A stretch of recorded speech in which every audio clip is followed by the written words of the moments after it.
오늘 아침에 일어나서 이렇게 나오려고 집안에서 있는데 갑자기 번쩍번쩍 거리더라고요. 보니까 번개가 그렇게 치더라고요. 그러면서 오늘 이렇게 내려오는데 나무들에 있던 잎사귀들이 이제 거진 떨어지는 것 같아요. 그러면서 이제 이제 진짜 가을이 다 지나가고 겨울이 오는구나. 푸르게 잎사귀가 나서 그렇게 무성했던 잎들이 다 떨어져 나가는 지금의 모습에 또 오늘 이렇게 또 비까지 오면 조금 우리가 이렇게 센치해진다고 그러잖아요. 여러분들은 어떠세요? 이렇게 가을녘에 비가 오고 낙엽이 떨어지는 모습들을 보면 좀 어떤 생각이 드세요?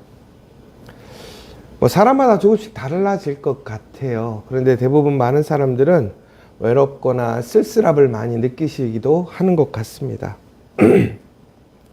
근데 저도 원래 이런 날씨를 별로 그렇게 옛날엔 좋아하지 않았거든요. 그런데 요즘에는 이런 날씨가 좋더라고요. 왜 그러냐? 저희가 무엇인가가 다 떨어지고 가지만 남고 그저 이렇게 허무한 것처럼 보이지만 아마 그것이 끝이면 오히려 우리가 정말 절망스럽고 허망할 것 같아요. 그런데 놀랍게도 그것이 끝이 아니라 그 한 해 동안 열심히 수고하고 애쓴 것에 대한 그 마지막을 다 털어놓고 내려놓고 다시 준비하는 거예요. 그러니까 하나님께서 그 풍성하고 아름다웠던 이 꽃들을 지게 하시는 것은 더 아름답고 더 풍성한 내년을 준비해 주시기 위한 것이지요. 여러분, 우리가 그런 것 같아요. 막 꽃필 때도 있고 혹은 어쩔 때는 막 사그라지고 다 떨어질 때도 있는 것 같아요. 그런데 하나님께서는 우리를 그것으로 끝내시는 게 아니에요.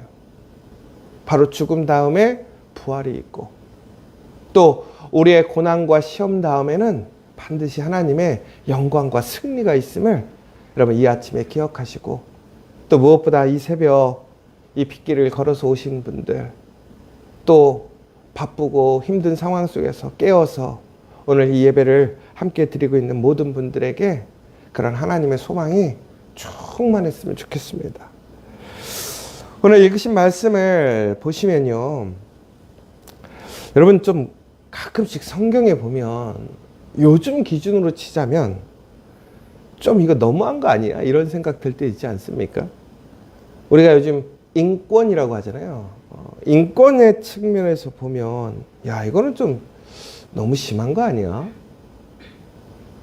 전쟁을 하고 그런데 전쟁을 했다고 해서 모든 사람들을 확 학살하고 태우고 그리고 왕을 나무에 달고 돌무더기에 올리고 참 이걸 보면 우리는 하나님께서는 왜 이렇게 잔혹하게 정도 없이 왜 이렇게 행동하실까? 우리는 좀 생각이 드는 것 같아요. 그런데 우리는 또 한편으로는 이렇게 말씀을 읽을 때 그냥 그때는 그랬어. 우리하고는 전혀 상관없는 그냥 먼 나라 옛날의 이야기처럼 쉽게 읽고 넘어가기도 합니다. 그런데 여러분 오히려 우리는 이 본문의 내용들을 좀 불편하고 이해가 되지 않고 그럼에도 불구하고 조금 더 잘 살펴봐야 될 것 같아요. 더 깊이 있게 더 올바로 온전한 복음 안에서 왜 하나님이 이렇게 행하셨을까를 우리는 좀 이해해야 될 것 같습니다. 여러분 그저 우리는 이것을 그냥 우리의 현 시대의 윤리적 도덕적인 관점에서 이거는 잘못이야 라고 판단해버리는 관점도 문제가 있고 또 하나님이 그냥 시키셨으니까 하나님이 알아서 하셨겠지 라고 그냥 생각 없이 넘어가는 것도 문제가 있는 것 같아요. 그럼 우리는 어떻게 해야 되느냐? 오늘 이 본문의 말씀 속에서 하나님께서 무엇을 말씀하시려고 하는 것인가? 그리고 하나님께서는 왜 나중에 저주의 산인 에볼산에서 다듬지도 않은 돌에 제단을 쌓게 하시고 거기서 말씀을 선포하게 하셨는가를 우리가 같이 한번 오늘 말씀을 통해서 함께 살펴보았으면 좋겠습니다. 우선 24절에서 26절의 말씀을 보면 아주 강력한 표현들이 나오죠. 여러분, 그런데 여기서 아주 중요한 단어들이 뭐냐면 마치고 진멸하기를. 근데 이 마치다라는 거는 케칼로트라는 이제 히브리어인데 완전히 이게 그냥 뭔가를 그냥 단순히 끝난 시간이 아니라 철저히 완전히 끝내버린 거예요. 이거는 아예 뿌리도 남겨놓지 않고 끝내버렸다라는 거죠. 그 다음에 진멸했다라는 것도 단순히 그냥 무너뜨리고 파괴한 게 아니라 아예 남김없이 소생 불가능하게 완전히 끝냈다라는 거예요. 그러다 보니까 오늘 아주 그냥 철저하게 우리 눈에는 학살처럼 보이고 너무 무자비한 것처럼 보일 수가 있는 것입니다. 그런데 여러분, 여기서 우리가 한번 좀 생각해 보셨으면 좋겠어요. 뭐가 더 무자비하고 잔혹하고 비인격적인 것인가? 여러분, 이런 관점에서 보시면 좋겠어요. 우리가 칼을 들고 죄를 끊어버리는 것이 잔혹한 것인지, 아니면 죄를 알면서도 내버려 두는 것이 잔혹한 것인지. 우리 몸에 병이 생겼어요. 문제가 생겼는데 그거를 칼을 들어서 아예 뿌리채 뽑고 그 다음에 그 주변까지도 아주 다 파헤쳐요. 왜? 옮겨가지 못하도록. 아주 쌩쌩한 것까지도 주변의 거를 다 정리를 시키더라고요. 근데 여러분, 아플까봐, 걱정할까봐 그냥 위에만 살짝 걷어놨다고 생각해 보세요. 여러분, 뭐가 더 비인격적이고 뭐가 더 잘못된 것입니까? 여러분, 가나안 사회는 단순히 다른 나라가 아니에요. 성경에서 보면 가나안은, 특별히 그들이 가지고 있는 문화는 철저히 하나님과는 반대되는 문화와 모습을 가지고 있습니다. 하나님을 인정하지 않고 거부하는 것입니다. 그들은 하나님이 아닌 다른 우상들을 섬기고 그것을 하나님이라고 이야기하고 있어요. 우리가 모르면 그럴 수 있다고 생각하는데 모르지 않았습니다. 하나님을 압니다. 더 나아가서는 그들은 아동을, 사람을 제사의 제물로 사용했어요.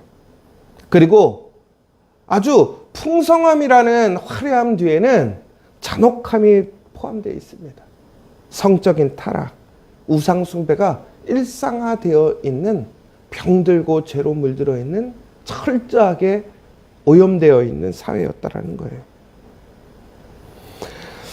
여러분, 그런데 여기서 우리가 한 가지 더 놓치지 않아야 될 것이 하나 있어요. 뭐냐면, 여러분, 우리가 7장에서 우리 기억하십니까?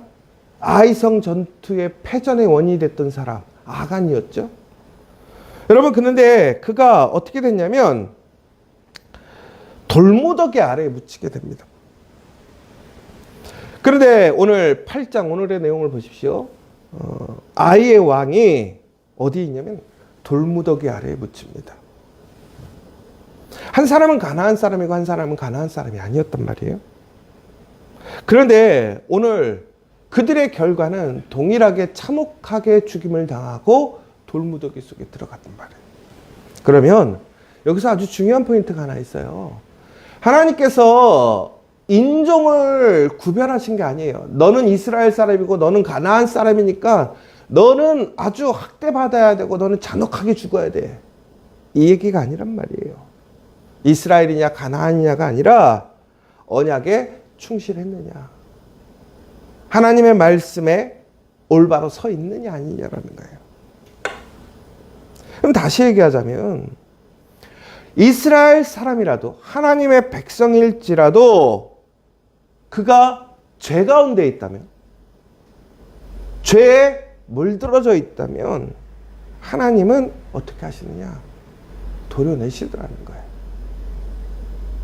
그러니까 우리가 이것을 단순히 어떤 국가적으로, 인종적으로 혹은 도덕적으로, 윤리적으로 판단할 문제가 아니라는 거예요. 오히려 더 근본적인 뭐냐? 죄의 관점이라는 거예요. 하나님은 죄가 하나라도 퍼져 있고 그것이 누군가에게 영향을 줄 것 같으면 그것을 제거하셔야 뿌리째 뽑으신다는 거예요. 그리고 그 영향의 씨앗이 될 수 있는 것까지도 모두 다 제거하시더라는 거예요.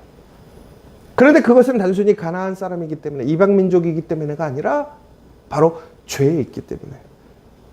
그것은 하나님을 믿는 사람이다, 하나님의 자녀이다, 언약의 백성이든 그건 동일하더라는 거예요. 여러분, 우리가 그래도 죄를 졌다고 이렇게까지 심하게 할 수 있어 라고 했을 때, 여러분, 여기서 우리는 다시 한번 좀 그걸 엄밀히 봐야 돼요. 죄를 너무 우리가 쉽게 생각하고 만만하게 생각하는 거 아니야? 여러분, 얼마나 웃겼냐면 지금 코로나 걸리면 어떠세요? 그냥 그런갑다 했죠. 코로나 처음 생겼을 때 코로나 걸리면 무슨 생각 들었어요? 죽었구나.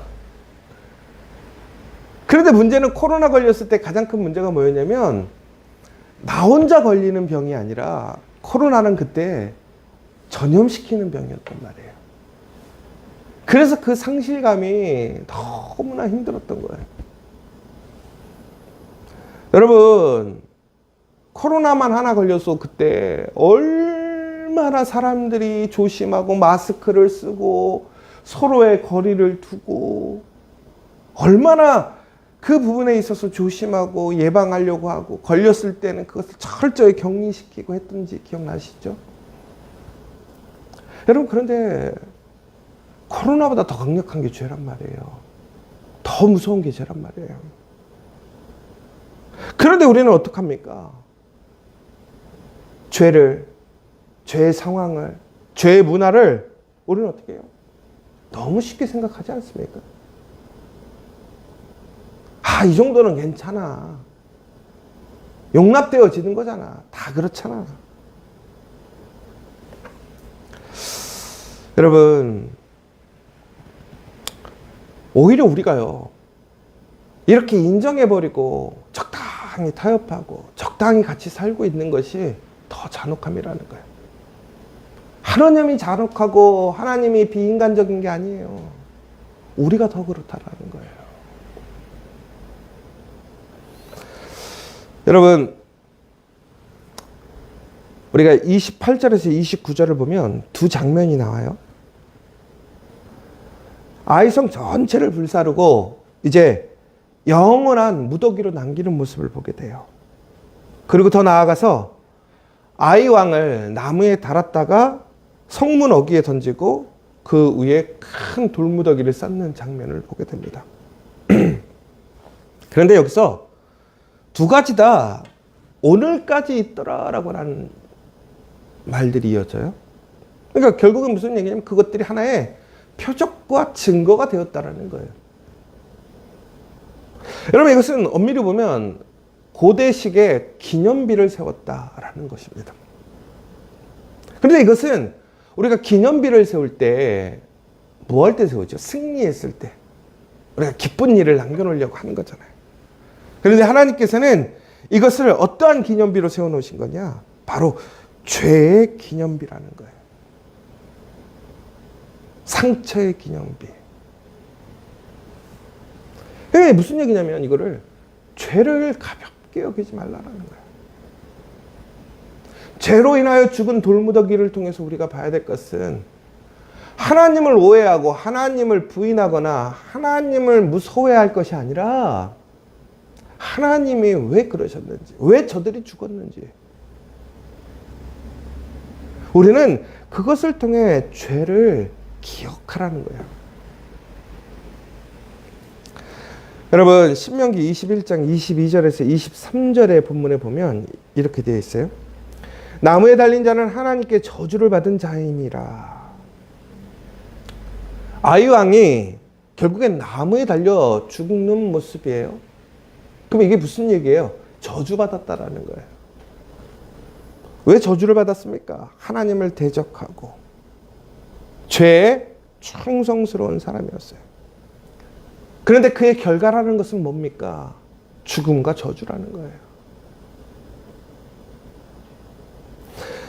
여러분, 바로 하나님께서는 우리의 눈에 그것을 극명하게 보게 해주시는 거예요. 여러분, 사람들은요, 보는 거에 약하거든요. 보는 걸 믿어요. 하나님께서 그래서 우리에게 표적을 주시는 거예요. 증거를 주시는 거예요. 그런데 우리는 어떤 표적만 구하느냐?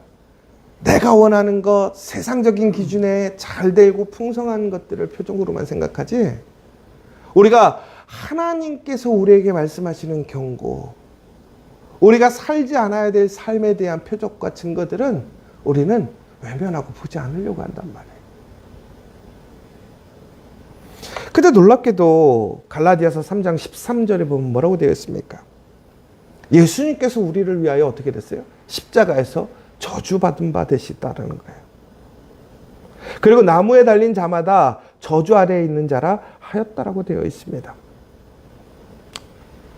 여러분, 놀라운 것은 예수님께서 그 십자가의 저주의 자리에 박히심으로 이제는 우리가 그 자리에서 심판받아야 될 사람의 그 모든 것을 감당하시고 끝내셨다라는 거예요.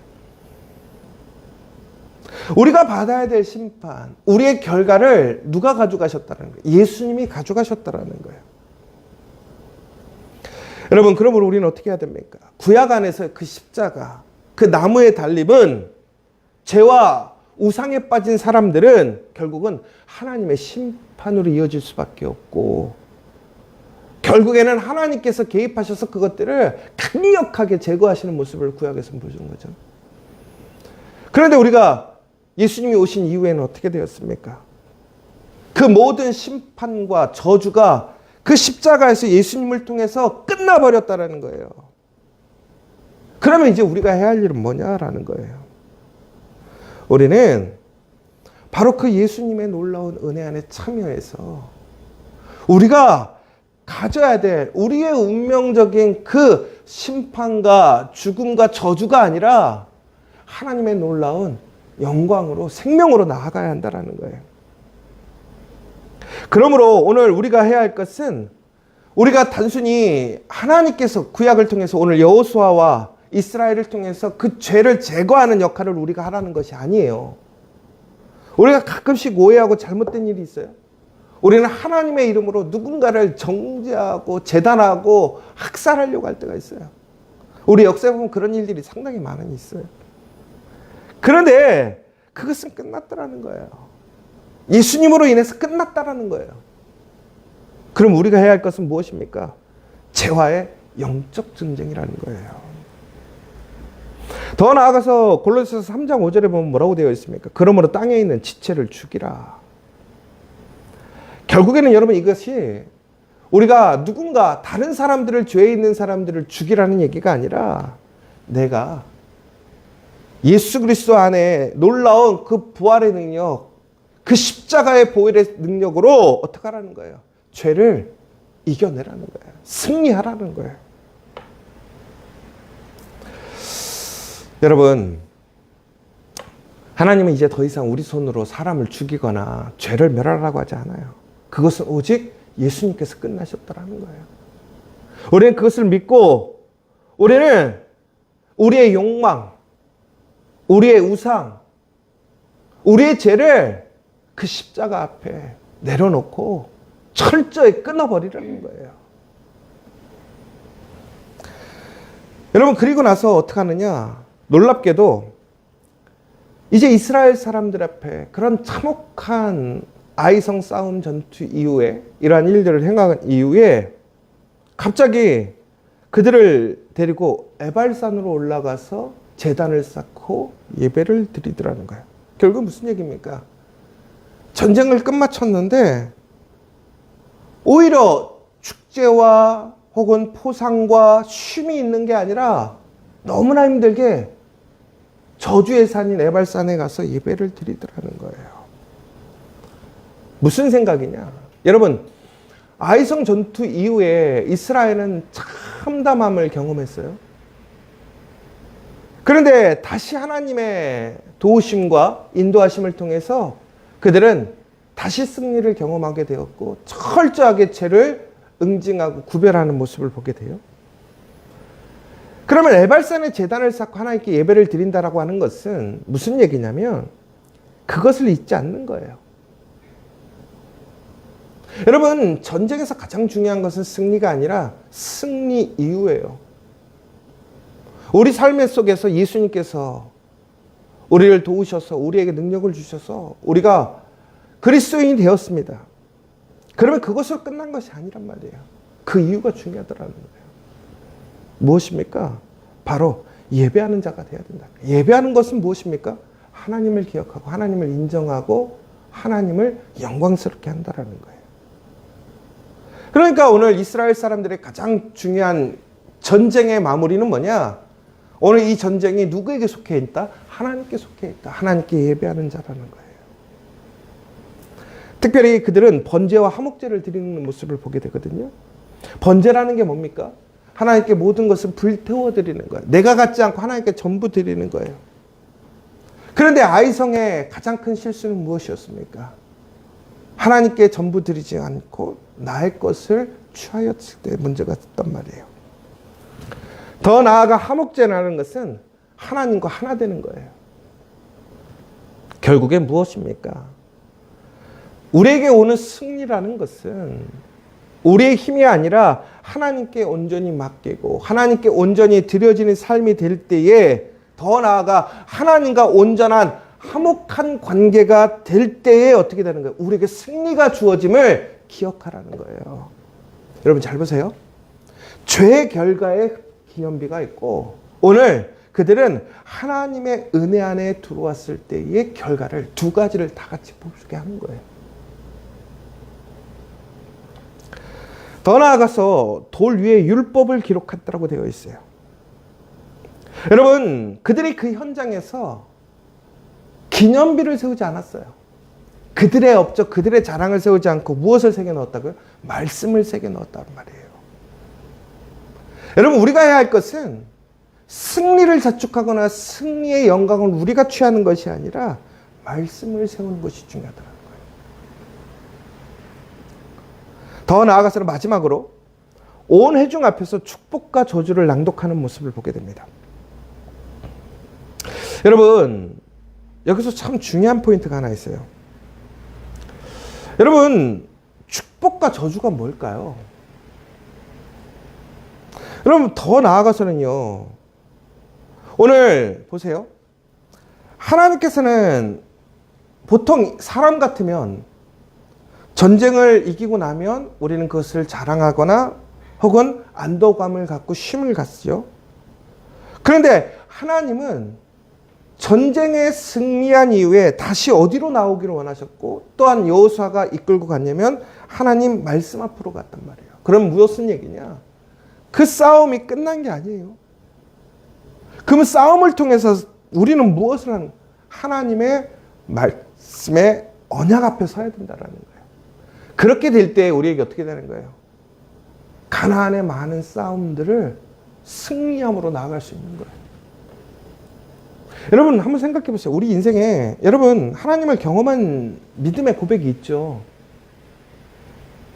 여러분 그런데 왜 어느 순간에는 하나님의 놀라운 은혜 안에 승리를 경험하고 어쩔 때는 왜 당혹스럽게 낭패를 당할 때가 있는가? 여러분 한번 보셔야 돼요. 내가 하나님의 은혜를 경험하고 하나님의 놀라운 축복을 경험한 이후에 나의 삶은 무엇이었는가?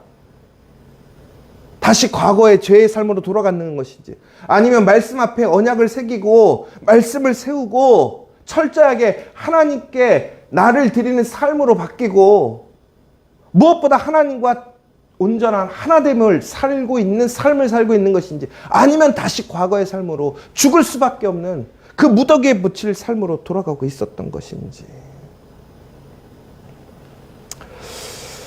여러분 말씀을 정리해 보자면 오늘 하나님께서 이처럼 참담하게 아이성의 전투를 끝내시고 그들을 진멸하셨던 이유는 죄의 문제라는 거예요. 죄를 근절시키기 위함. 오늘 우리가 해야 할 일은 그럼 무엇입니까? 바로 그 죄를 철저히 끊어내야 한다는 거예요. 무엇보다 승리했든지 실패했든지 우리가 해야 할 일은 뭐냐면 하나님 말씀 앞에 서는 일입니다.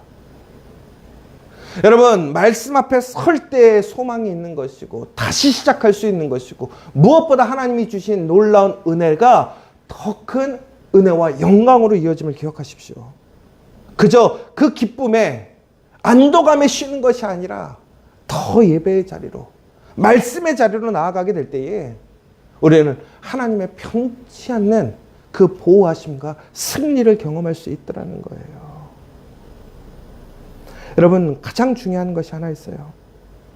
여러분, 에발산이 저주의 산이거든요.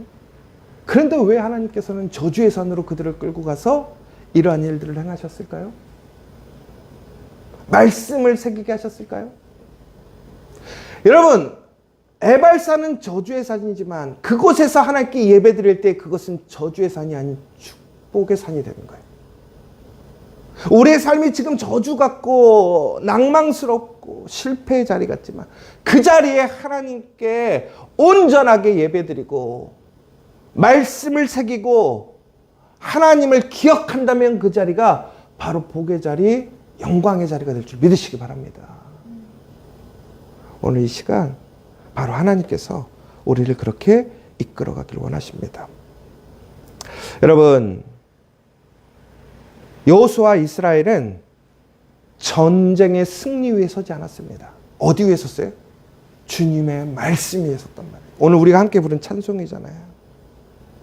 아이의 돌무더기 앞에서, 아이 왕의 그런 던져진 시신 앞에서, 저주의 산 에발산 위에서 그들은 말씀을 듣고 말씀을 새기고 말씀 앞에 자신들을 다시 세우고 나아갔더라는 거예요. 여러분, 오늘 여러분 어디에 서 있습니까? 무엇을 새기고 있습니까?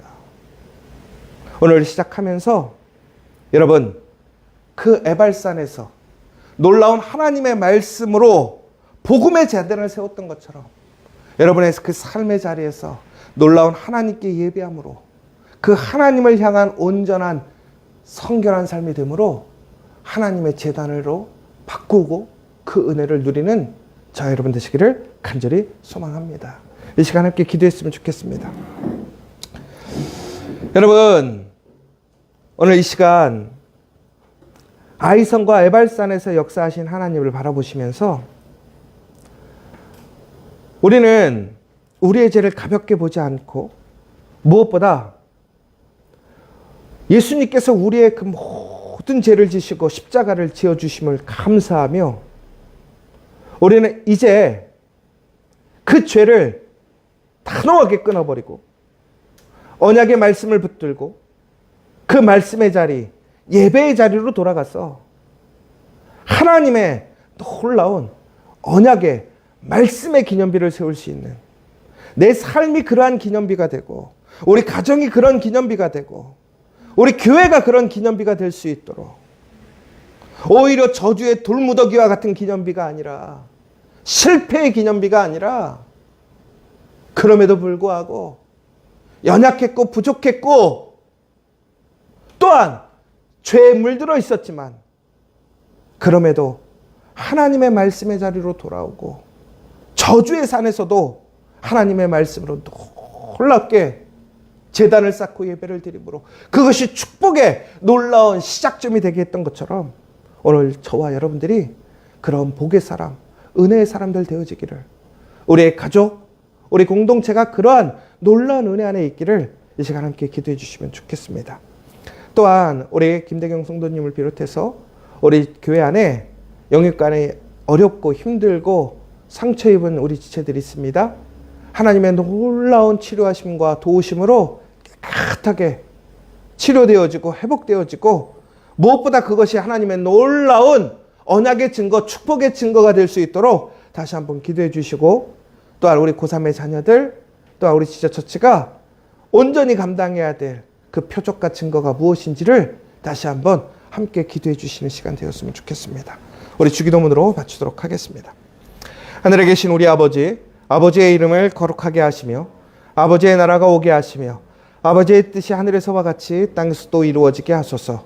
오늘 우리에게 일용할 양식을 주시고 우리가 우리에게 잘못한 사람을 용서해 준 것 같이 우리 죄를 용서하여 주시고 우리를 시험에 빠지지 않게 하시고 악에서 구하소서. 나라와 권능과 영광이 영원히 아버지의 것입니다. 아멘.